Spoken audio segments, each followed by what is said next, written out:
Estudiantes preguntan. Conozcamos a las y los estudiantes que participan en esta temporada. Florencia Quirós, Vicente Webster, Antonia Cartagena, Francisco Reyes, Nicolás Schoenfeld, Ainhoa de Saint-Pierre, Joaquín Salas, Camilo Jara.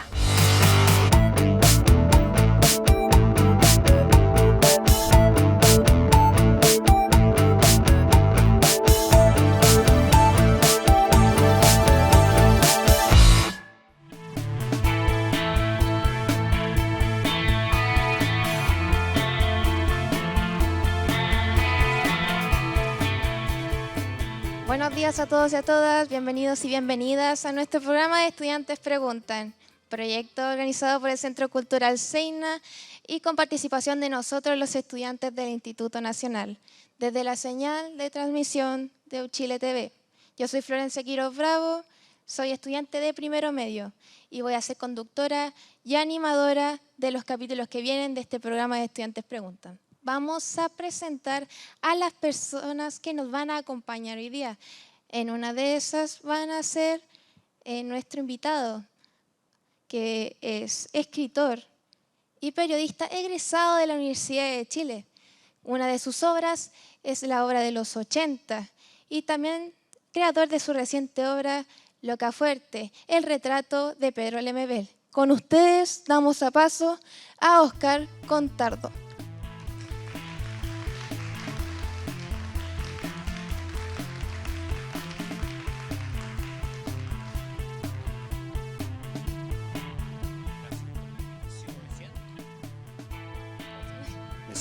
Gracias por la invitación. ¿Me siento? Sí, adelante. Ya. Gracias. Dime, Florencia. Pues agradecemos la participación de nuestro invitado. Por favor, un aplauso.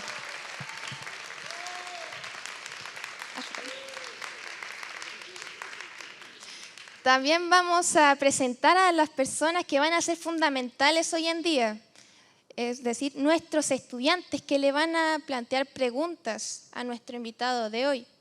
En uno de ellos va a ser Francisco Reyes de nivel tercero medio, Antonia Cartagena de nivel primero medio y Nicolás Schoenfeld de nivel cuarto medio.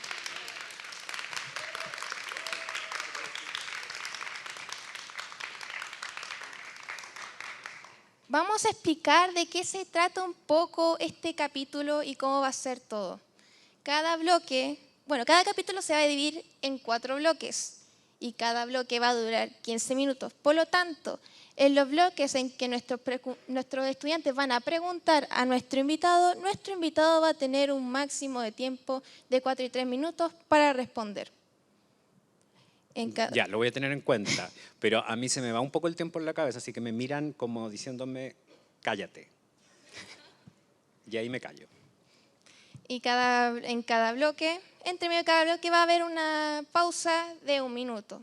Así que lo dejamos con estos estudiantes que van a comenzar con las preguntas. Lo dejamos con Francisco Reyes y comenzamos el programa de Estudiantes Preguntan. Muchas gracias. Gracias.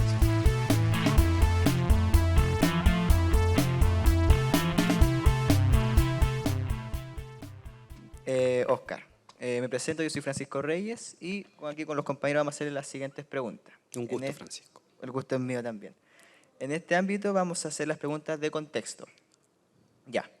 En el marco de la creación del anterior borrador constitucional, que posteriormente se rechazó, ¿usted cree que tuvo una influencia los medios de comunicación en que se haya rechazado?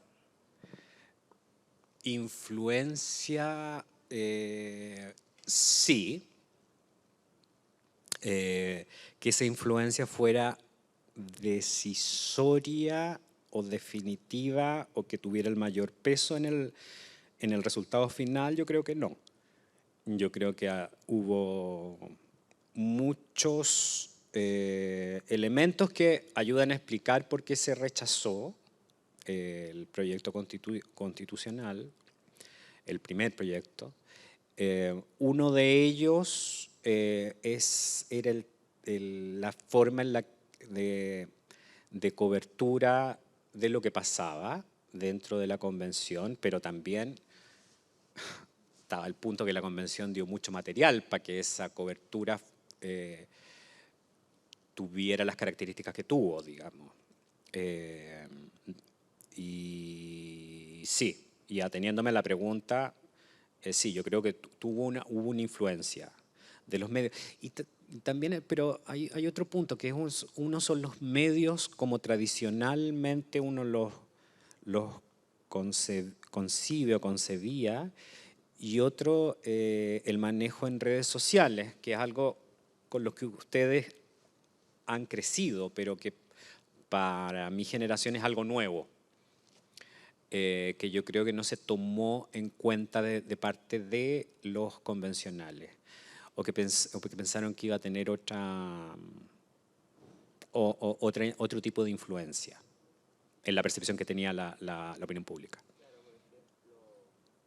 No sé si está funcionando tú. Por ejemplo, TikTok, Instagram. Claro. Sobre todo TikTok y YouTube, Twitter, la forma en la que se relaciona en la opinión pública con el entorno menos inmediato es distinta desde hace, no sé, desde las primeras redes sociales, desde el 2007 en adelante, y desde el smartphone y la masificación del smartphone. Es muy distinta a la forma en la que se relacionaba anteriormente la opinión pública con lo que sucedía en su entorno no inmediato, o sea, todo eso que no puede constatar por sí mismo cualquier persona. Entonces, con el auge de las aplicaciones, de las redes sociales, la facilidad para difundir bulos, que esa es la palabra en castellano de fake news, bulos, con B de burro, para que ustedes lo sepan. El profesor Oscar enseña. La propagación de bulos es mucho más fácil. Y se ve que hay un ambiente que en lo que la gente tiende a capturar un contenido si ese contenido le ofrece una carnada emocional.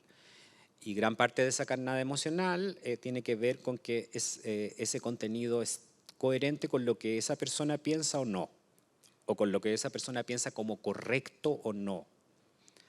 Y eso está funcionando en todas partes, no solamente en Chile, digamos, es un fenómeno mundial. Perfecto. Muchas gracias. Muchas gracias y lo dejo con Antonio. Hola, Antonia. ¿Está bien ahí? Sí. Ya. Hola, mi pregunta es, ¿qué opina que a Gabriela Mistral en la cultura chilena se le muestre como una figura pasiva y se pase por alto su innegable y demostrado pensamiento feminista? Ella siempre defendió la primera se le muestra como una figura pasiva y después... pasiva y se pasa por alto su innegable y demostrado pensamiento feminista. A ver, es que eso tiene dos supuestos. Un primer supuesto es que Gabriela Mistral, o la figura de Gabriela Mistral, fuera considerada siempre esa figura maternal, como inofensiva, que tuvo durante un tiempo. Yo creo que el momento en el que se releva o se pone más en foco en ese aspecto, que era quizá el aspecto menos interesante de Gabriela, un aspecto que en realidad ella como personaje, como figura, nunca tuvo. No era una persona fácil, Gabriela Mistral. No era la abuelita a la que la gente como que iba a ver porque, que atienda a la abuelita. No. Eso ocurrió durante un periodo de tiempo que es bastante específico, que fue la dictadura. La dictadura contrapuso la imagen de Gabriela Mistral a la imagen de Pablo Neruda, porque Pablo Neruda resultaba incómodo, era el Nobel incómodo, por razones políticas. Eso como un punto. Pero esa figura de Gabriela Mistral la última década cambió diametralmente. En parte debido primero a que un grupo de escritoras y académicas feministas nunca dejó de insistir en la dimensión de Gabriela Mistral como una mujer con pensamiento propio y pensamiento crítico, que no era muy fácil de descubrir para alguien que conociera la obra de Mistral, que era su poesía, pero también sus cartas, su pensamiento político. Ahora yo no sé si ella se calificaba tanto, y esto lo desconozco, aquí estoy hablando desde la ignorancia, si ella en algún momento dijo que ella era feminista. Mi punto para la duda es por la época que le tocó vivir. No tanto porque su pensamiento que ya no fuera consciente de la desigualdad de género, sino que porque en el momento que ella le toca vivir, el feminismo seguía siendo una mala palabra.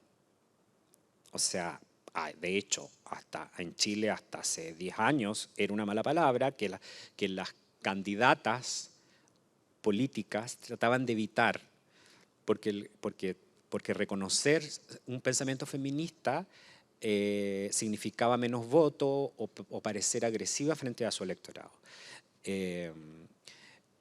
Entonces, no estoy tan de acuerdo con el supuesto de que ella siempre haya sido hasta hace poco. Yo creo que fue una imagen fue una figura capturada en un momento por un interés político de la dictadura, transformada en un tipo de escritora inofensiva o aparentemente inofensiva, que finalmente a la vuelta de los años vuelve a ser valorada en su pensamiento y en su obra más aguda y menos complaciente o aparente. No creo que que ser una profesora sea algo complaciente, con esto no quiero decir, pero sí transformaron esa imagen en complaciente. Ya, me están haciendo las señas. Muy buenas, chiquillos, al público. Oscar, ¿qué tal? Bueno, empiezo con mi pregunta. Voy a hacerlo lo más breve posible. En el marco de una moción para que la Cámara de Diputados acordara condenar la violencia sexual ejercida por la dictadura de Pinochet entre el 73 y el 90 a mujeres, la diputada Gloria Navellán del Partido Social Cristiano, al ser consultada si no hace diferencia un caso sobre casos sistemáticos de violencia sexual en dictadura, ella aseguró: yo no sé si son sistemáticos, no creo que hayan sido sistemáticos. Yo creo que es parte de la leyenda urbana. ¿Qué opina de que entes de cierta relevancia, como lo son una diputada, emitan estos comentarios aún a día de hoy? Grave. Yo creo que sus declaraciones son gravísimas. Y más que gravísimas, yo creo que son inmorales. Ella reduce los hechos comprobados por la justicia a una mera opinión. Uno puede tener muchas opiniones, pero no puede tener muchos hechos. No es lo mismo opinar que informar, y lo que junto con su declaración lo que hay es una intención de desinformación. No es cierto que que las violaciones a los derechos humanos a mujeres y a hombres en términos de su sexualidad durante la dictadura no estén comprobadas, lo están, y que lo haga una autoridad, que es una autoridad, que una representante política haga esas declaraciones me parece gravísimo y me parece inmoral. Perfecto. Con esto terminamos esta sección de bloque. Bueno, esperaré la siguiente, Claro. el siguiente interrogatorio.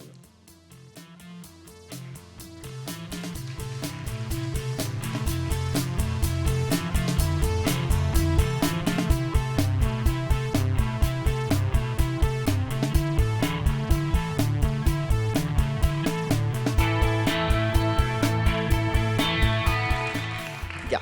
En este sentido voy a hablar sobre los liceos públicos, no de los liceos emblemáticos. ¿Qué opina usted que los liceos emblemáticos omitan eventos históricos chilenos importantes y que solo focalicen historia europea o potencias mundiales?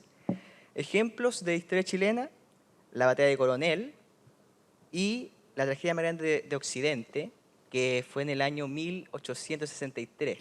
Es que la segunda no entendí bien. Que se focaliza en la historia europea. Ya, Y los ejemplos eran la batalla de Coronel, que fue, digamos, el primer batalla naval de la Primera Guerra Mundial, pasó acá en Chile, donde se combate a Inglaterra con Alemania. Y la tragedia más grande de Occidente, que no fue... eso no te lo entiendo. todos dicen que la tragedia más grande fue La las Torres tragedia más Gemelas. grande de Occidente, ya. No fue la Torre Gemela, cuando se quema la iglesia en el año 1863. ¿La Iglesia de la Compañía? La iglesia de la Compañía. En este caso, yo lo dirijo en público porque en este colegio el Departamento de Historia hace un trabajo excepcional y pasa esta materia. Bueno, voy a responder también un poco como cuestionando un poco el supuesto, primero porque yo soy viejo y yo no sé los currículum actuales, no los entiendo. Yo no entiendo, yo tenía castellano, por ejemplo, y ahora se usan otra nomenclatura. Historia, en tu pregunta lo que yo podría comentar es lo siguiente. A nosotros como sociedades periféricas, y en el nosotros hablo de Sudamérica, Latinoamérica, se nos enseña la historia europea como la historia. La historia americana, primero la historia europea como historia universal, la historia americana ya ahí con apellido, y la historia local como una tercera parte. Y sin mucho hincapié en lo que pasaba en América antes de la llegada de los europeos. Entonces, ahí hay un foco, digamos, que es anterior. Es una forma de pensarse a sí mismo, o de pensarse a sí mismo teniendo en cuenta, en el sí mismo estoy pensando en una sociedad, buscando un reflejo en la metrópoli colonial. Entonces yo no culparía tanto desde a una institucionalidad en particular como entendería la forma de enseñar historia como parte de una cultura que es colonial, de la que somos parte, aún. Claro, Y a pesar de nosotros mismos, creernos un poco fuera de ese poder que significa establecer un marco de cómo se va a entender el mundo desde fuera, desde una metrópoli. Yo creo que creernos fuera de eso nos puede llevar al error de que eso solamente nos pasa a nosotros, dentro de un establecimiento. Yo creo que eso se repite en los colegios, aún más en los colegios. Pero usted no cree que, por ejemplo, le ¿Privado? motive a un estudiante... por ejemplo, hay gente que le motiva a la guerra mundial. Pero usted no cree que, por ejemplo, a un estudiante le motive saber que una de las eventos más importantes de la guerra mundial pasó en su país. Ah, sí, no, claro, pero son... Yo creo que yo veo la historia más que como un conjunto de eventos o la posibilidad de unos eventos, es como una explicación a al mundo que a uno en el que a uno le tocó nacer o en el que a uno le toca vivir. Y así pienso cuando me enseñaban historia, así lo veía o así me parecía entretenido. Y también como un relato más que como un conjunto de hechos.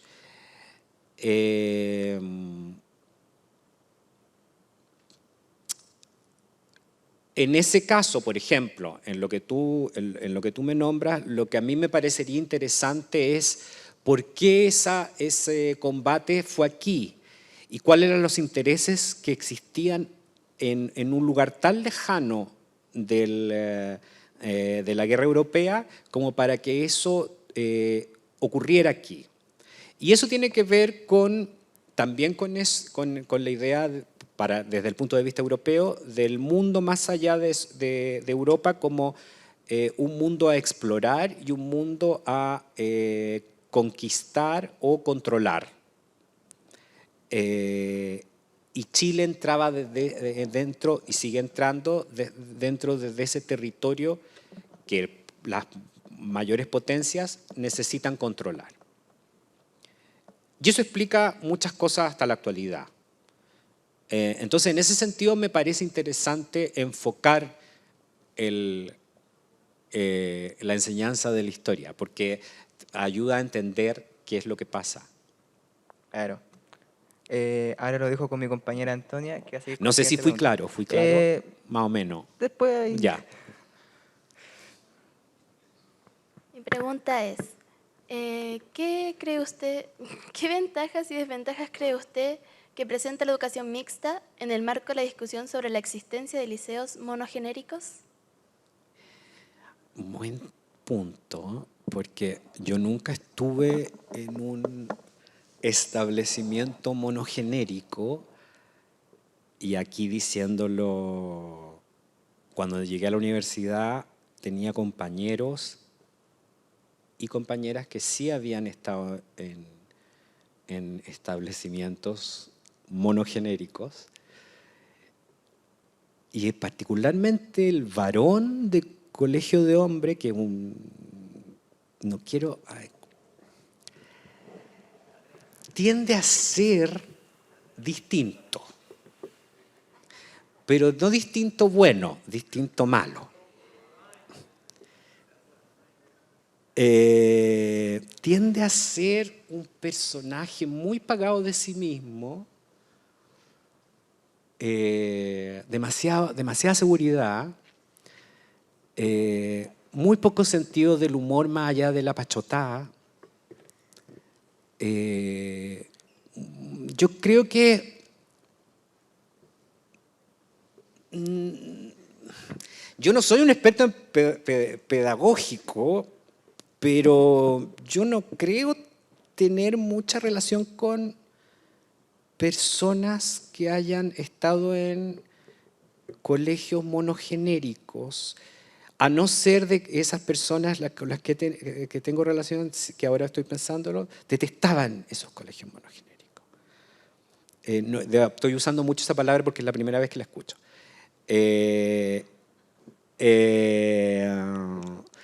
Entonces, no, pues es raro, po. Es raro y es atemorizante. O sea, ver solamente gente de un solo género que te debe haber pasado a ti en el entrar aquí, ¿o no? En un minuto. Sí, debe haber sido muy difícil. Se notaba Porque mucho en los profesores. Sí, porque aparte el adolescente, y aquí me van a querer matar, es una criatura de la que hay que escapar. Porque el adolescente es atemorizante, o sea, a mí me dan miedo. Entonces, claro, llegar a un colegio donde están todos gritando y tienen esta cosa como aparte los patios, que hay un tema ahí, que es un tema que se ha tratado, los patios de los colegios se da por hecho de que son para jugar fútbol y quienes juegan fútbol son los hombres. Entonces, ahí ya hay un gesto de poder. O sea, el que no juega fútbol, que por lo general, ahora ya no, pero por lo general eran las mujeres, tienen un espacio muy limitado de tránsito y de poder divertirse, digamos, ¿no? Son secundarios, qué sé yo. Bueno, partiendo de ahí, pero respondiendo directamente a tu pregunta, me parece muy raro en los colegios monogenéricos. Es muy extraño y hay que evitarlo. Le doy el paso a mi compañero. Muchas gracias. A ver, Óscar, ¿qué opinas de que opinas que los liceos emblemáticos siguen siendo el punto de partida de los grandes movimientos políticos y aún son capaces de incidir en las decisiones sobre la educación pública o no están así? Por emblemático se entiende a un conjunto de liceos de Santiago. Y que han tenido una historia dentro del siglo XX,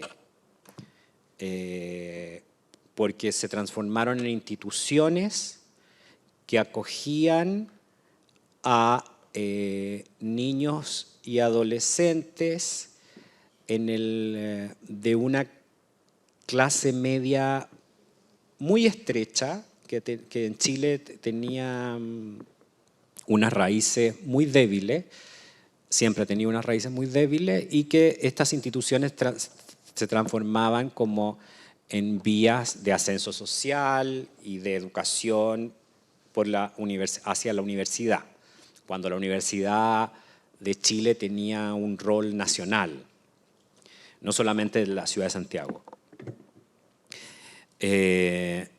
Y claro, entonces estos colegios, que no sé cuántos son en total, se transforman, tienen una tarea simbólica en un país en el que el acceso a la educación secundaria, o sea, en un país no el actual, sino que durante el siglo XX hasta los 80, el acceso a la educación secundaria era muy limitado. Entonces, sí, hay una importancia simbólica, pero esa importancia ha cambiado el último tiempo, porque ha cambiado el sistema completamente. Yo creo que en la actualidad los movimientos, y aquí voy a ser bien sincero, en términos de los movimientos en sus términos de expresiones más violentas, expresivas y callejeras, en la actualidad y en este momento sirven como argumento para organizaciones o facciones políticas que buscan dañar la educación pública. Y yo creo que no hay que darle argumentos a los enemigos de la educación pública. Ese es el punto político de la mañana. Y cerrando ya el bloque, Sí. unas pequeñas cositas. Hay como agarré todos los compañeros, entonces ya voy ahí. Primero que todo, el ámbito de educación pública, le cuento la razón en el ámbito de que hay que tener ojo con los medios de comunicación que siempre, digamos, agarran lo malo en ese ámbito. Ahora, desde mi punto de vista, creo que a uno los emblemáticos son como el punto, como la piedra en el talón para digamos, la clase política. Sí, porque es lo visible de la educación pública. Es la parte visible que tiene una clase política que en su gran mayoría, partiendo desde el gobierno y parlamentarios, no pasó por la educación pública. Y que es el tema de la segregación en general. Y que es el tema, por ejemplo, yo sé que ustedes estuvieron de aniversario hace poco como institución y que tienen entre sus exalumnos personalidades muy destacadas en el ámbito chileno. ¿Dónde estudiaron los hijos de esos exalumnos? En colegios privados. En colegios privados. Yo creo que ese es una expresión de cómo está funcionando desde ya hace medio siglo la educación pública, y las instituciones emblemáticas son como el sensor de cómo está funcionando. Perfecto. Damos por terminado este bloque y empezamos con el otro inmediatamente.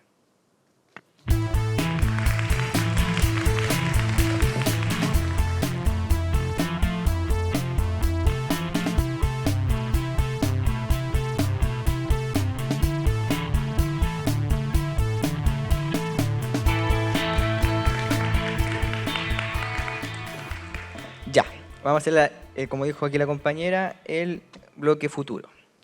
En este ámbito, ¿usted cree que en un futuro próximo volveremos a tener en la política a figuras tan importantes o de gran peso como lo fueron Salvador Allende, Patricio Aylwin, etcétera?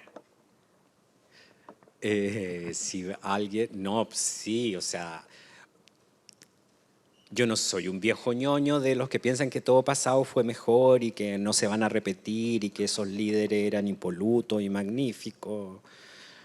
Para mí las personalidades políticas son personalidades que uno encuentra destacables. Yo admiro artistas, el trabajo de artistas y el trabajo literario, admiro creadores y lo que crean, porque como persona generalmente todos tenemos muchos defectos y los artistas más, como persona de la vida privada. Y en el caso de los políticos y políticas, yo respeto, no tengo fascinación por ninguno, respeto, entiendo, los pongo en un contexto de la historia que les tocó vivir, y evidentemente sí, o sea, el cambio que está sufriendo el mundo y Chile actualmente va a exigir unos liderazgos distintos. Lo está exigiendo. Y no me cabe duda de que va a haber gente tan valiosa como esas personas que nombraste, como el expresidente Allende y el expresidente Aylwin, que a mí no me caía muy bien, pero en fin. Tiene su mérito, digamos, le tocó ese gobierno de vuelta a la transición democrática, que era un momento que a mí me tocó en la universidad. Bueno, parten en cuarto medio, y tercero y cuarto medio y después en la universidad, y era un país muy diferente al actual. O sea, era una democracia que hubo elecciones, pero la posibilidad de expresarse con libertad no eran las mismas. El general Pinochet seguía a cargo de la Fuerza Armada, el poder de los militares era muchísimo, en fin, entonces al presidente Aylwin le tocó esos 4 primeros años un periodo muy difícil, digamos. Entonces eso yo se lo reconozco como figura. Y el presidente Allende, claro que el bombardeo de la Moneda es una tragedia enorme, un político que, claro, el recuerdo es como presidente, pero que bueno, un político que venía desde décadas en distintos cargos, el doctor, como doctor, él tuvo una importancia muy grande en la salud pública chilena, en fin. Como esos personajes, esperemos que haya personajes con esa conciencia de sociedad que va más allá de su propia visión política, que yo creo que sobre todo el presidente Allende la tuvo. Perfecto. Una mini pregunta, que también usted sabe también, como es periodista, mismo enfoque, pero ahora a la música. Ejemplo, ¿usted cree que volvamos a tener a gente importante en la música, pero me digo yo importante, que haga música? Ejemplo, Joan Manuel Serrat, Sabina o Rafael, porque yo creo que hoy en día ya hay más con la música. Es que ahí discrepamos un poco. Yo entiendo la importancia de Joan Manuel Serrat y de Sabina para alguna gente, pero no es mi gusto. Yo soy mucho más pop, así espantosamente pop, y me gustaba ya que nombraste tres españoles, la movida ochentera de España, de Madrid más bien, algunos grupos que es claro, que beben de esa fuente. O sea, Rafael, sin lugar a duda, es un personaje que fue ha sido súper importante para el pop español del siglo XX y del siglo XXI. Serrat tiene su público, tiene un mundo, tiene un rollo con una poesía, pero a mí me aburre un montón. Y Sabina, una vez estuve con Sabina en Madrid, era una se había muerto Benedetti, le hacían en la Casa América de Madrid, que es un centro cultural, le hacían un homenaje a Benedetti. Entonces, yo acompañaba a alguien a ese homenaje, estábamos como en camerines y ahí llegaba la gente que leía a Benedetti como parte del homenaje y llegó Sabina. Y yo sabía quién era Sabina, ¿cachai? Y es súper simpático, pero cero fan. Tomé whisky con él, fíjate. Wow. Pero como que hablamos una cosa así, una conversación muy casual, muy buena onda, pero yo no sabía, como que en ese momento no se me ocurrió qué le puedo decir, pero él no era de las personas no era de esos famosos que te exigen conocerlo, que te exigen, o que se acercan esperando un reconocimiento, qué sé yo. Claro. Eso me cayó bien. Ahora tenía la piel hecho mierda, porque como fuma tanto, no fumen, claro. No fumen, porque olía a cigarro de aquí a acá. Chuta. Bueno, compañera Antonia. Mi pregunta es, ¿cómo cree que influirá la literatura en las nuevas generaciones y qué autores recomendaría?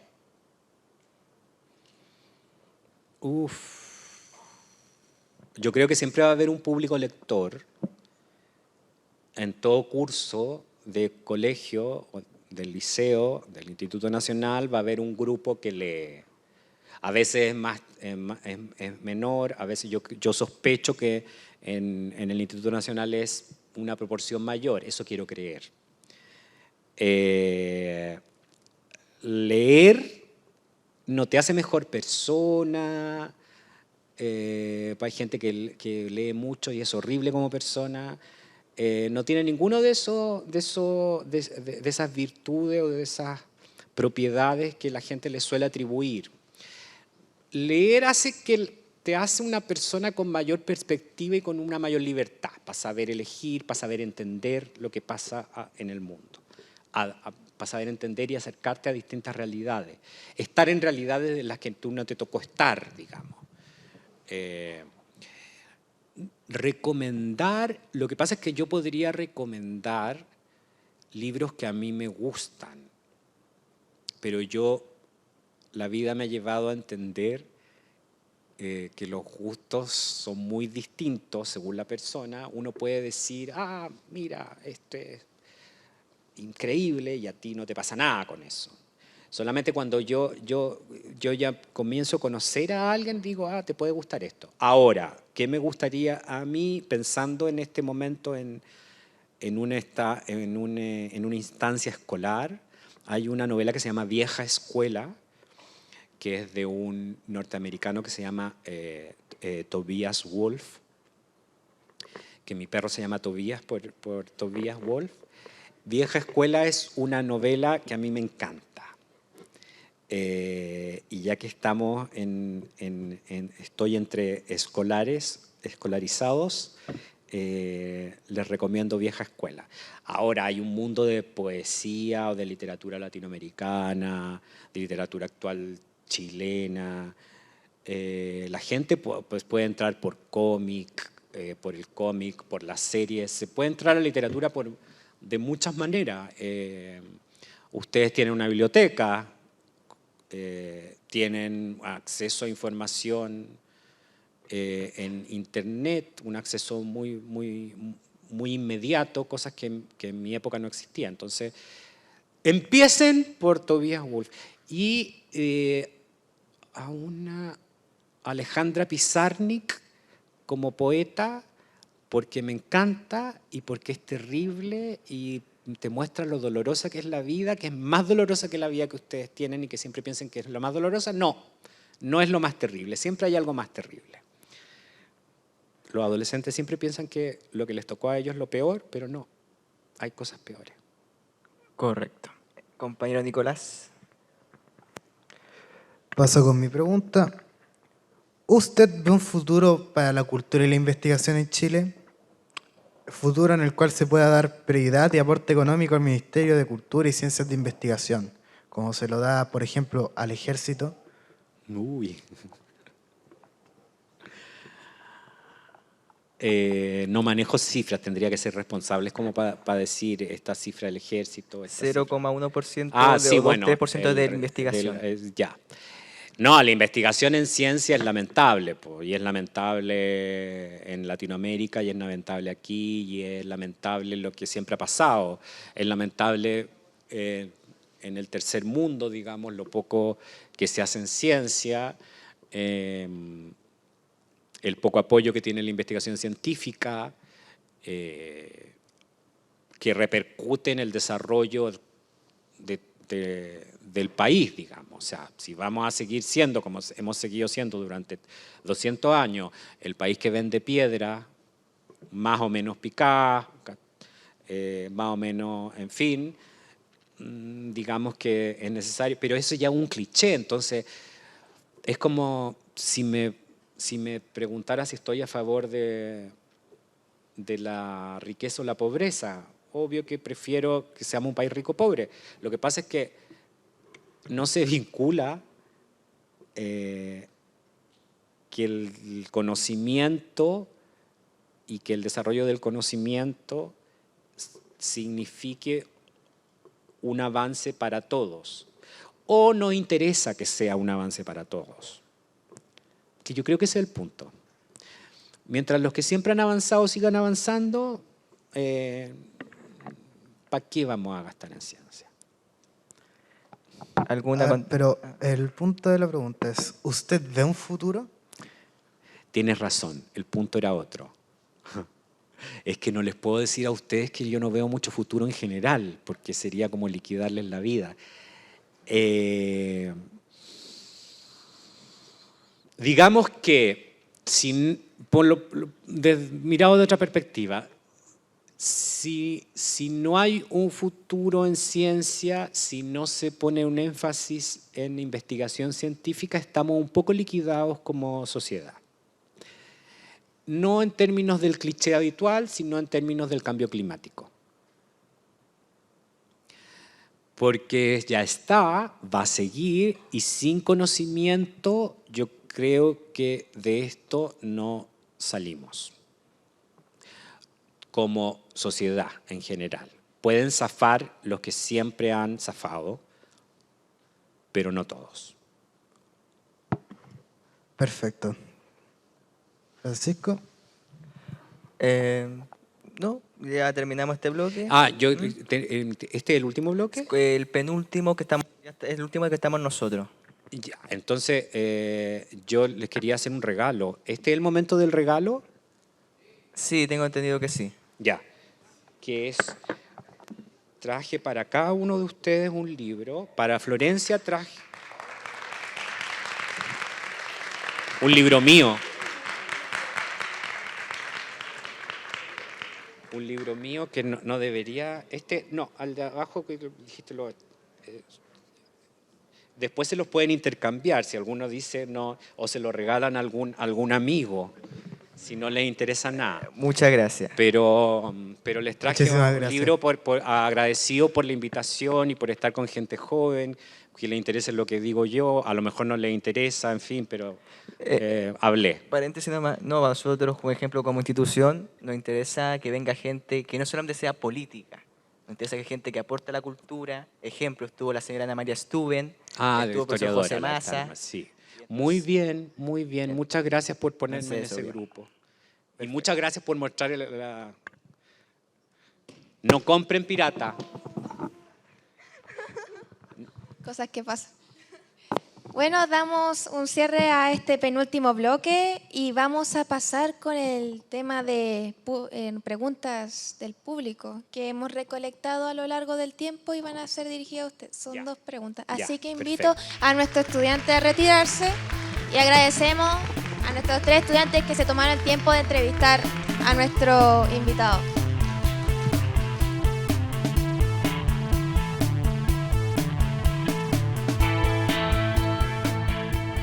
¿Cómo está, Oscar?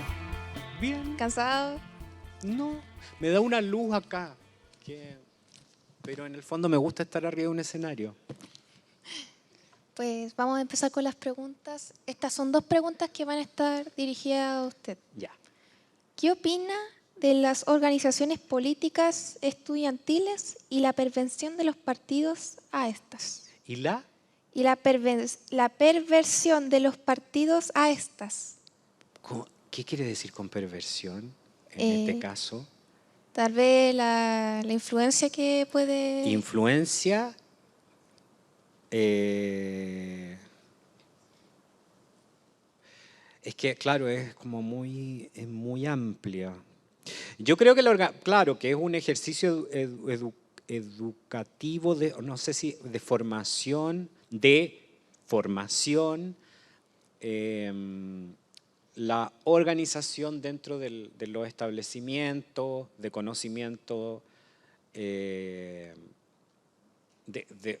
ejercicio democrático. No sé cuál es la relación que pueden tener los partidos políticos con esas organizaciones, ni el tipo de, ya que usaste la palabra perversión o alguien la usó, de perversión que hay ahí, entonces yo no podría darte una opinión de algo que desconozco. A mí me parece que las organizaciones dentro de los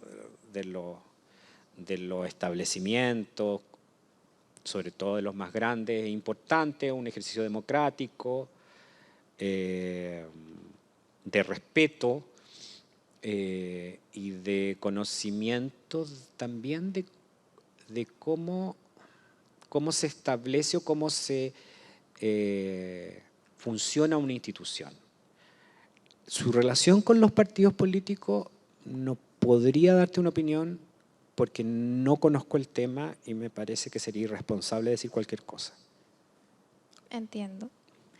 Y la segunda pregunta, ¿cree usted que el legado y la memoria de los periodistas asesinados en dictadura como José Carrasco Tapia haya afectado o afectará a la manera de hacer periodismo en Chile? Yo creo que lo que pasó en dictadura en general, con el periodismo, con los medios, pues son 2 niveles distintos. Explica la relación que tiene nuestra sociedad con los medios y con el periodismo en general. Y de alguna manera determinó el ejercicio del periodismo en los 90, o en la transición, para decirlo así.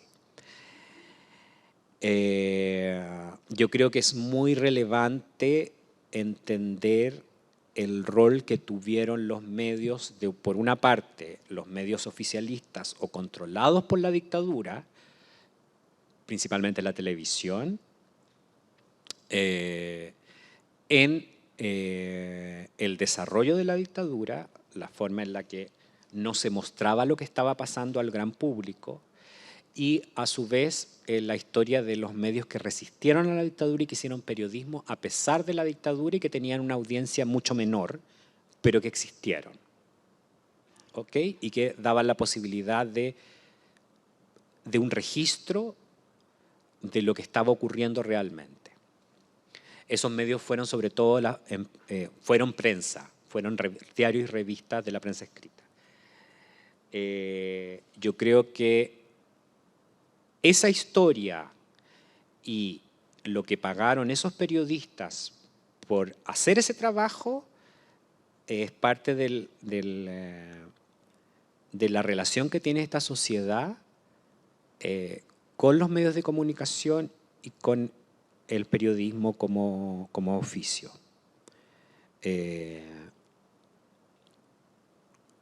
Yo creo que en la actualidad estamos pasando por una crisis gravísima, tanto en términos de la poca diversidad mediática.